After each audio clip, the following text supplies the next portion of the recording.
88.5 MHz, votre radio. Tout de suite, le journal. Il est temps. Bienvenue dans le monde digital. Radio FARDC, votre station préférée. Le journal sur votre radio. Le journal sur FARDC FM.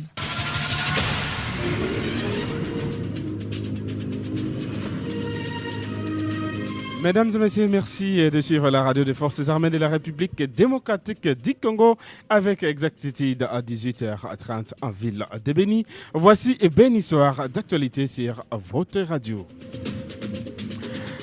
L'actualité commence tout d'abord par les titres qui feront la quintessence de cette édition vespérale. La société civile du Congo Coordination de Béni félicite les forces armées de la République démocratique du Congo pour la neutralisation des 4 combattants des ADF, MTN, sur les trousseaux Béni et Kassindi. Et les détails, mesdames et messieurs, c'est dans cette édition.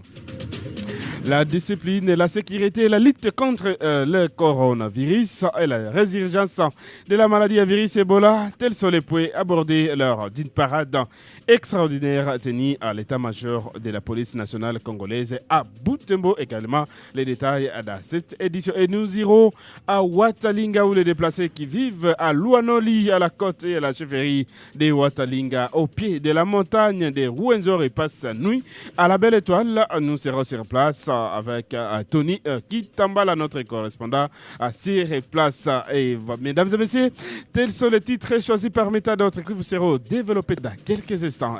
Je suis soutenu à la technique par Nelson Kiawede. Mesdames et messieurs, bienvenue au détail.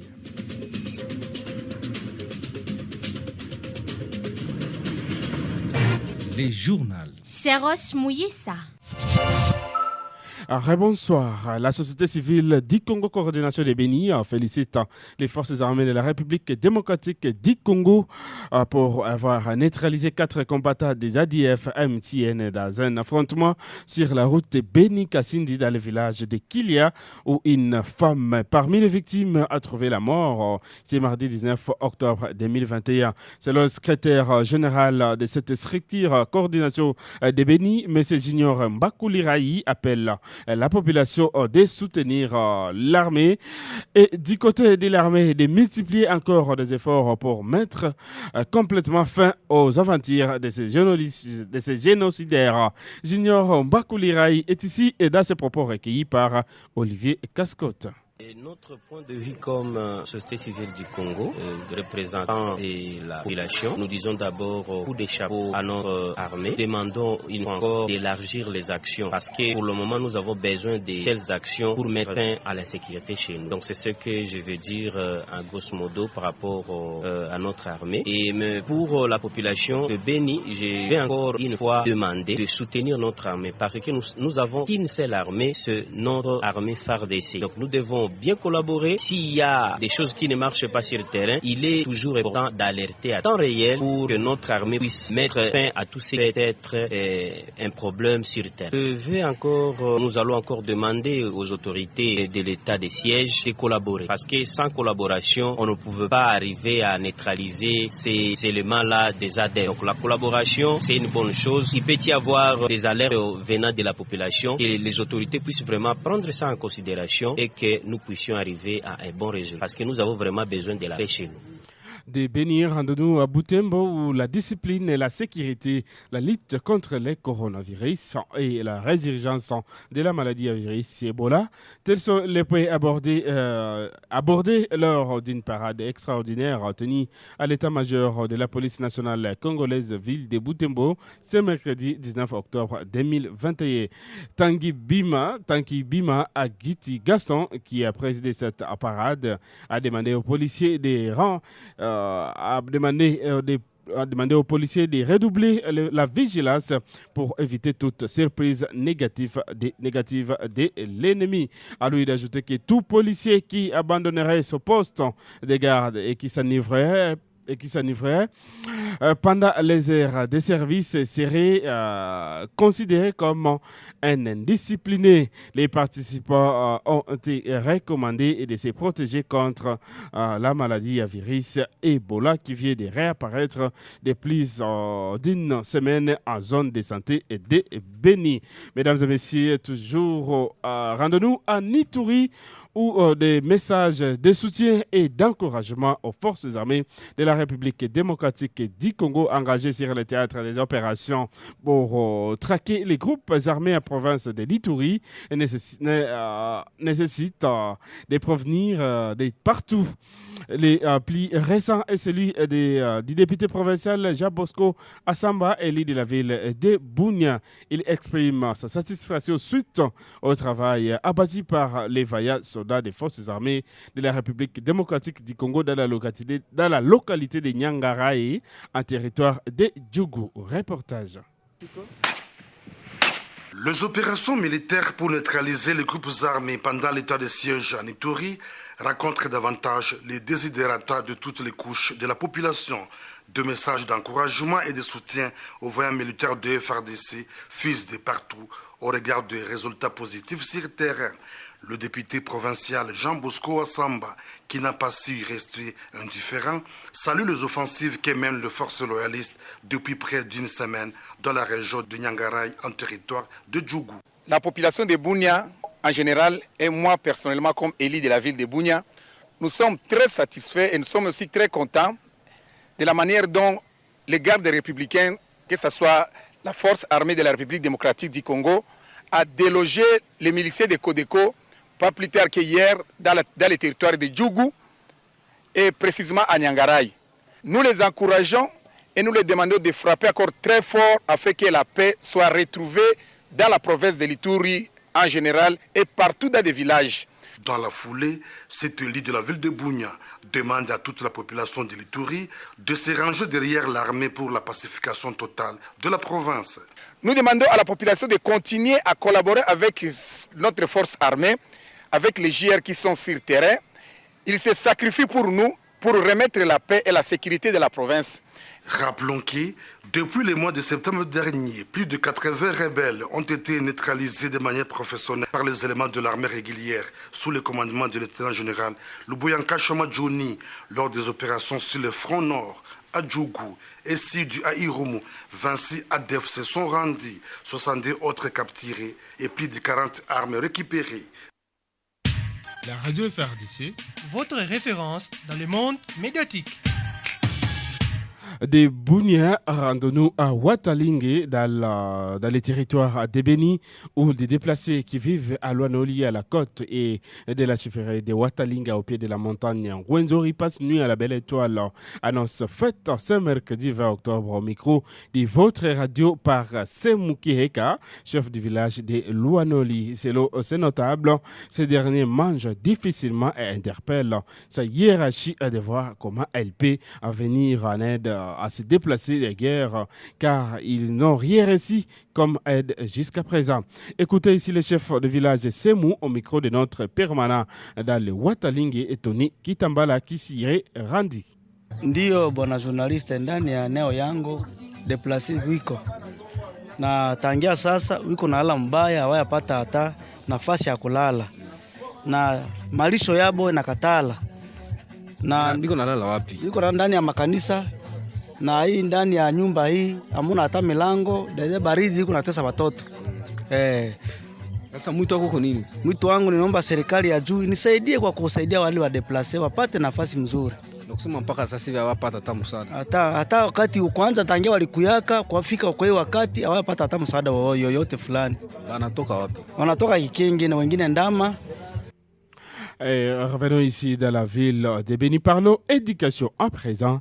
Les activités scolaires reprennent petit à petit dans certains établissements publics de la sous-division de l'enseignement primaire, secondaire et technique de Béni. Ce mercredi 20 octobre, quelques enseignants et élèves ont été visibles dans les enceintes scolaires. C'est un dossier de Benjamin Sivandire rendu par Abissi Maëlezo. À l'école primaire d'application Béni EPA où nous avons commencé notre ronde, seuls quelques élèves partiellement vêtus en uniforme scolaire ont été rencontrés en jouant au football dans la cour scolaire. Un enseignant rencontré sur place recevait certains parents qui venaient soit retirer les dossiers de leurs enfants, soit en inscrire les nouveaux ou confirmer les anciens. Cette même situation était visible à l'Institut de Bundi et Munyambelu où seuls les chefs d'établissement étaient présents à leurs offices de travail. À l'Institut Bungulu Béni. Ici, les élèves et enseignants étaient tous visibles dans le salle de classe. D'après les chefs de cet établissement, ce mouvement est observable au sein de son institution depuis le lundi. Les enseignants ont décidé de reprendre le travail de leur propre gré après une solidarité de 2 semaines avec leurs collègues syndicalistes, affirme-t-il. À lui d'ajouter que les parents sont les bienvenus sans condition avec leurs enfants. L'Institut Bungulu Béni s'est joué à l'Institut Kanzulinzuli, une école officielle qui n'a jamais connu cette année scolaire de grève. Pendant ce temps, les écoles conventionnées comptent sur leur décision d'intensifier leur grève jusqu'à nouvel ordre. Rendons-nous à Butembo, où le tribunal de commerce de Butembo a un nouveau juge permanent. Il s'agit de M. Juste Mouicho Moudekeroa, notifié par le secrétaire permanent du Conseil supérieur de la magistrature. Il est allé rendre ses civilités au maire de Butembo ce mercredi 20 octobre 2020 avant de renouveler par écrit son serment. Il reste toujours au Nord Kivu, cette fois-ci à Goma, parlons économie à présent. Ouverture ce mercredi 20 octobre à Goma d'une table ronde sur le secteur minier artisanal au Nord Kivu. Cette activité est organisée sous le haut patronage du gouverneur militaire de cette province, le lieutenant général Ndima Kongba Costa. Son conseiller principal qui a officiellement lancé cette activité a indiqué que cette rencontre vise à réfléchir sur les voies et moyens de booster l'économie de la province à travers le secteur minier. Maître David Kamoua est au micro de la cellule de communication du gouvernorat du Nord Kivu. Au nom de son Excellence, Monsieur le gouverneur de province, le lieutenant général Constant Ndima, je tiens d'abord à féliciter et à remercier notre partenaire Pacte avec le bailleur de fonds USAID et tous les peuples américains qui nous accompagnent, puisque nous venons d'avoir une bonne nouvelle selon laquelle, finalement, nous avons 117 sites miniers qui viennent d'être validés verts par le ministre national de Mines. C'est une grande nouvelle pour les habitants de la province de Nord Kivu, aussi bien à Walikale, à Massissi, à Lubero et à Beni. Partout là-bas, grâce à nos partenaires, nous avons visité ces sites et aujourd'hui, ces sites sont validés verts et qui est vraiment une très bonne nouvelle pour l'ensemble de la communauté qui est dans les secteurs miniers. Alors, nous avons affirmé que le secteur minier, c'est un secteur tellement stratégique que s'il n'est pas bien géré, il devient plus dangereux que la bombe atomique. Mais que s'il est très bien géré, c'est un secteur porteur d'espoir, puisque grâce au secteur minier, nous pouvons booster l'économie, non seulement de nos provinces, mais aussi de l'ensemble de la République. Et c'est pour cela qu'aujourd'hui, cela n'est possible que lorsque nous améliorons la gouvernance. Et c'est pour cela que nous remercions encore une fois nos partenaires, Pacte, et ça a aidé tous les partenaires pour l'organisation de l'atelier d'aujourd'hui qui concerne l'amélioration de la gouvernance. Et au cours de cet atelier, nous allons identifier les défis, le problème qui se pose aussi bien sur le plan structurel que réglementaire et légal. Et nous allons proposer des pistes de solutions au gouvernement central pour améliorer la gouvernance dans tous les secteurs en ce qui concerne les secteurs miniers et particulièrement le niveau artisanal. Parlons santé, mesdames et messieurs, avant de retrouver derrière Mohamed pour les actualités sportives. 4 nouveaux cas de Covid-19. 4 nouveaux cas confirmés du Covid-19 le mardi 19 octobre 2021 dans 3 provinces, dont 2 à Kinshasa, 1 au Kasaï oriental et 1 au Nord Kivu. Depuis le début de l'épidémie déclarée le 10 mars 2020, le cumul des cas est de 57 250 cas confirmés, dont 57 248 et des cas probables. Au total, il y a eu 1091 décès et 50 965 personnes guéries. 88 552 personnes ont été vaccinées depuis le 19 avril 2021 avec le vaccin AstraZeneca dans 14 provinces jusqu'au 8 octobre 2021. 37 366 personnes sont revenues pour la deuxième dose. Un total de 9 274 personnes ont reçu leur première dose de vaccin Moderna et 323 pour la deuxième dose. Il s'est dénoté qu'il y a 1037 personnes pour la première dose de Pfizer, c'est-à-dire Comirat Tozinameran, depuis le 6 octobre 2021 à Goma. Mesdames et messieurs, c'est par là que nous retrouvons notre chroniqueur maison, Derry Atsonga Mohamed, dans ce studio, qui est dans ce studio. Alors, bonsoir Derry Atsonga. Avec fierté, bonsoir confrère Seros Mouissa, bonsoir tous les amis auditeurs qui nous captent ici à la 88.5 MHz. Ce journal qui s'ouvre à Ville de Butembo, il y aura poursuite de la première journée bien sûr du championnat local du côté latindien de football de Butembo.